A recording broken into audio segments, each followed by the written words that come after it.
He's an internationally renowned cover band guitarist whose antics on stage were only matched by his antics on the road. Oh yeah, bro, Clem was always out of control. You never knew what that guy was gonna do. But while taking time off from his band, the Glenn Close Trio, he got sucked into a portal and lost his son, Nicholas. So like 1 second we're driving in the van, then the next second we're driving in the van, but like in another world, man. Plus I lost my kid. There he found a new band, a band of dads. They helped him steal a legendary guitar from a gang of thieves. I didn't actually see what happened, but my savior, Daryl, told me that everything went off perfectly without a hitch. But soon that gang of thieves came calling, challenging Glenn to a battle of the bands. Now, the rock star bard who's about to play the most important show of his life. Glenn Close, the story behind the music.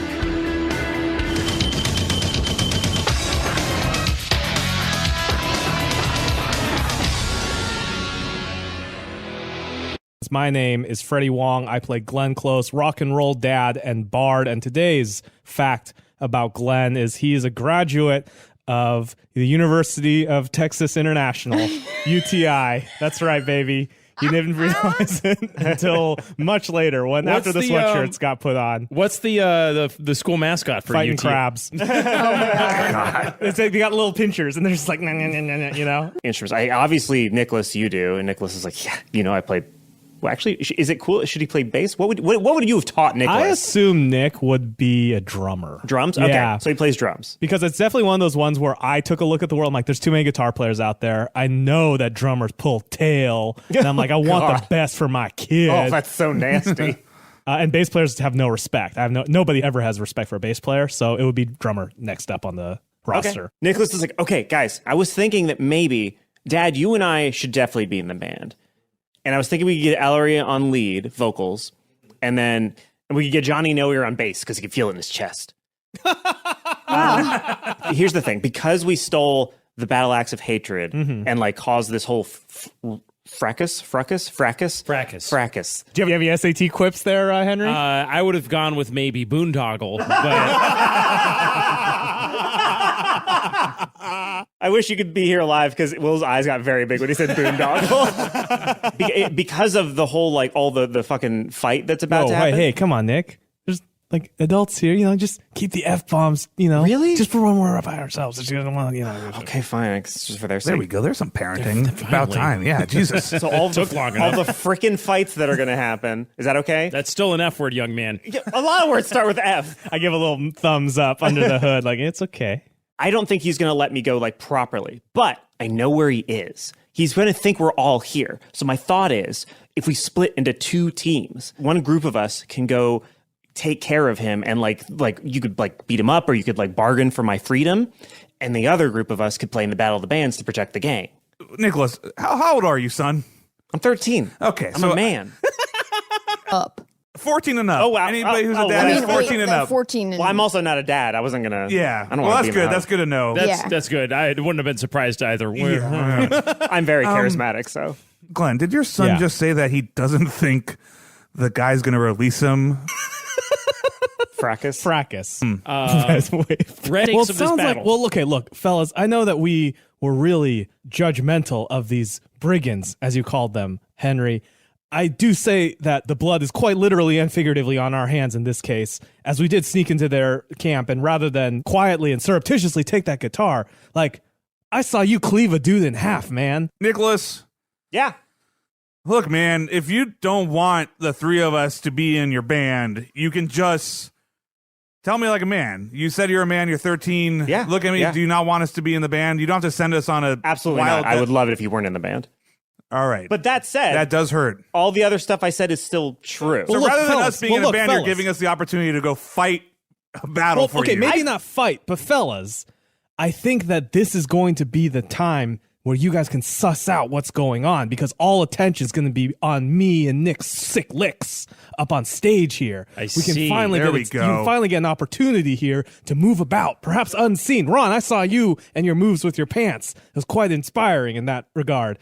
It feels like here's a chance for us to kind of really suss out what the hell's going on here and how, we can get out of this. We'll do the thing where we leave the stage and they expect an encore. And then when we come back, it's just us. And And you they're like, guys ooh, a powerful duet. Henry, what were you going to Acoustic play? guitar, I Oh, there we believe. go. And Nicholas is like massaging his temples. It's like, how old do you have to be to start getting like chronic headaches? Because I can feel it. I feel Don't it worry, starting. Nicholas. This is going to be pretty punked rock.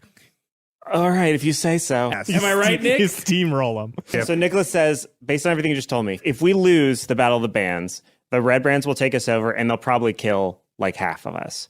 And I would rather that fate than do anything like what you just described. Kids just don't appreciate the classics these days. Is there a way that one could perform both in the band and as a stealth ops operative?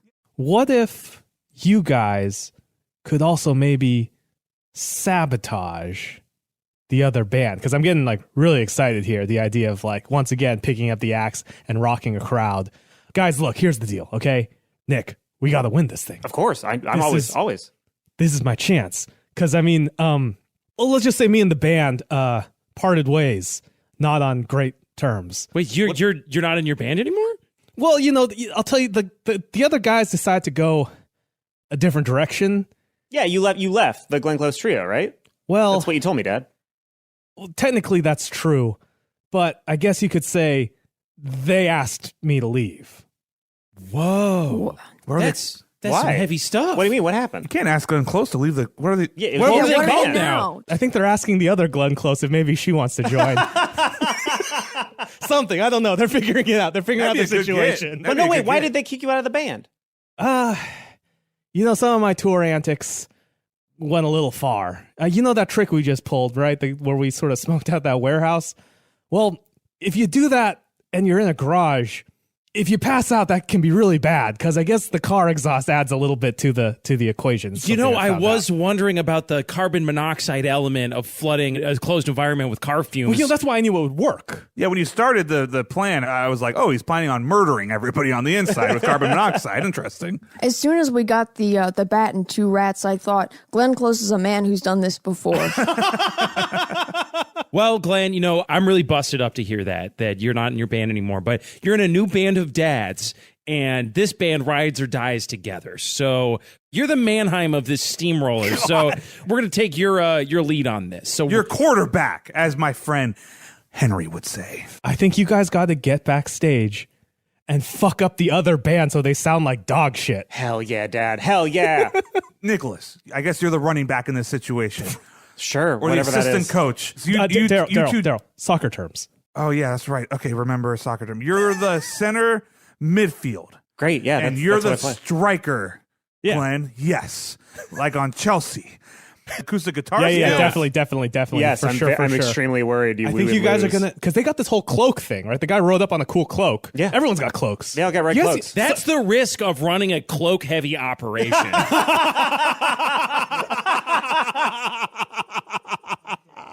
So I think you guys gotta procure some cloaks for yourselves. Okay. Sneak right. your way onto that band. Yeah, Nick says you could they just have to not win. Like, Dad, do you want to explain the way a Battle of the Okay, Bands so works? the I way don't know a these Battle guys. of the Bands works is sort of a group decision based on the crowd. It's based on how well the crowd receives you. That seems like a pretty subjective metric to me. Who's the judge in this case? Well, it's kind of everyone. And in our hearts, we'll win either way. Yeah. Well, definitely not what he just said. But the thing is that all of us like dig freaking rockin' tunes, right? Yeah. So everybody and all the different members of the gangs are going to sort of like line up together. Like for the first time, all the gangs are going to come together. Like the Warriors, that movie you showed me, Dad. Yes. And we're all going to cheer together based on, you know, how much we like any individual band. It's not going to be about what color you're wearing. It's going to be about the fire of the music and what it inspires within you. There are going to be two stages, stage versus stage. I love that you picked the Warriors and not like the movie Scott Pilgrim, which literally depicts this. Like, exactly. Glenn Close would not show his son Exactly. Scott That's true. Pilgrim. That's He'd true. show him the Warriors. He would only show him movies he liked when he was That's younger. true. That's true. So yeah, we'll do band versus band, and then everybody will cheer, and it'll be based on how loud it is. And mechanically, it'll be you guys will roll some stuff, and we'll see how you can persuade the band to you versus the other side. It's not gonna. I think is going to get the crowd. Maybe just start with that. That sounds really good. No, don't do that, I would just Henry. go with We're that. supposed to lose. Do not do that. No, do that. No, Nicholas, you haven't heard when this is. If we get through this, you're gonna have to hear this gentleman's hip hop rap. You should go now then and do that because that's insane. Yeah. Prepared me for that. What if I draw my strength from him? CERN starts a mosh pit. CERN. That sounds like a good job for you, Lizzie boy.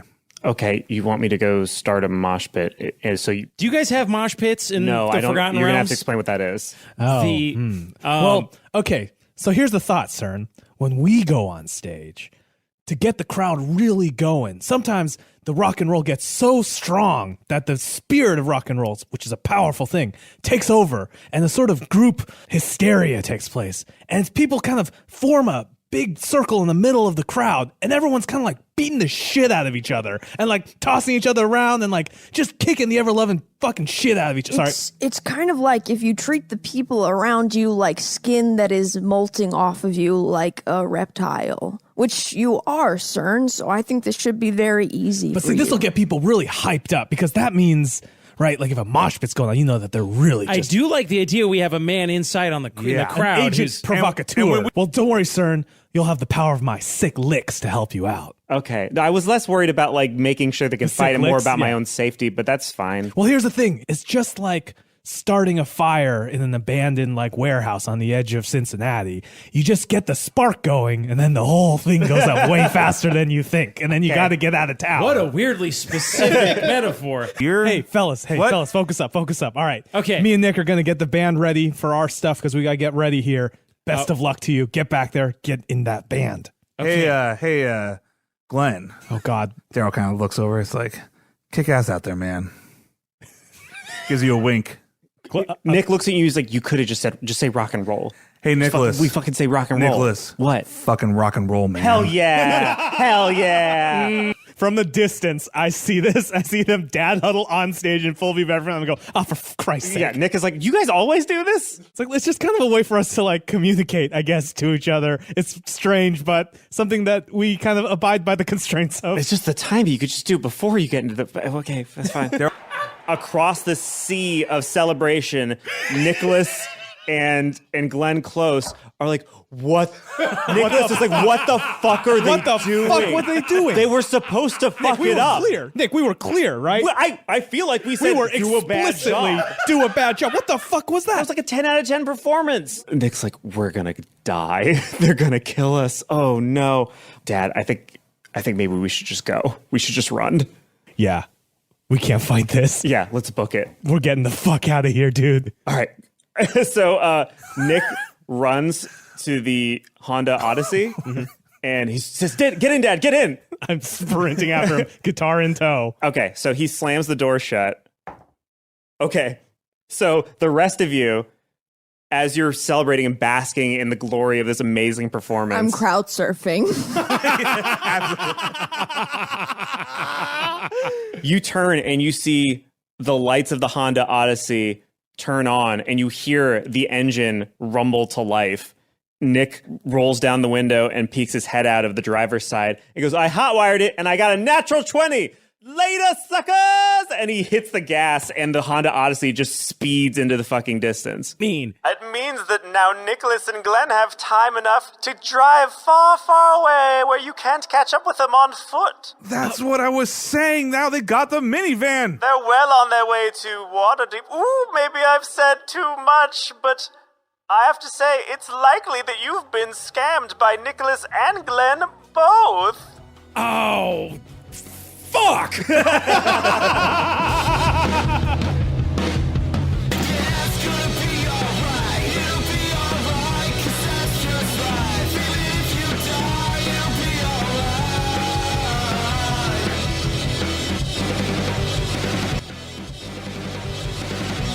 There was a time when you could read between the lines, you know they